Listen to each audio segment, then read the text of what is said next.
জামায়াতের নির্বাচনী বিশাল একটি গণমিছিল বের করে উজিরপুর ইউনিয়ন জামায়াত ইসলামী। মোহাম্মদ শফিউল আলমের প্রতিবেদনে দেখুন বিস্তারিত। চৌদ্দগ্রাম উপজেলা মিয়াবাজার জামায়াতে ইসলামী বিশাল একটি গণমিছিল বের হয়।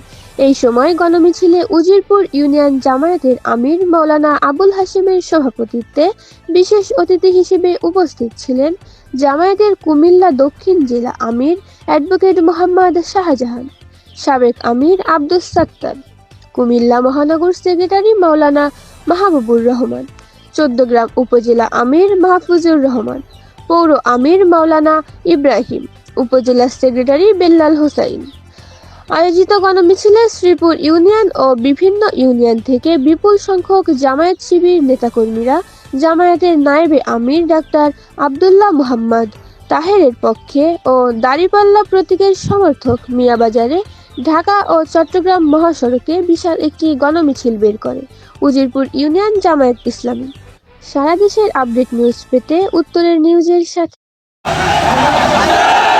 চাই যে এই প্রজন্ম খনি হাসিনার মতো ফ্যাসিস্টকে যারা পতন করতে পারে, তাদের ফ্যাসিবাদের পতন ঘটাতে পারে, এই ধরনের ছোটখাটো বিষয়কে এই প্রজন্ম কিছুই মনে করে না। আমরা কোনো ব্যক্তি বা দলের বিরুদ্ধে নয়।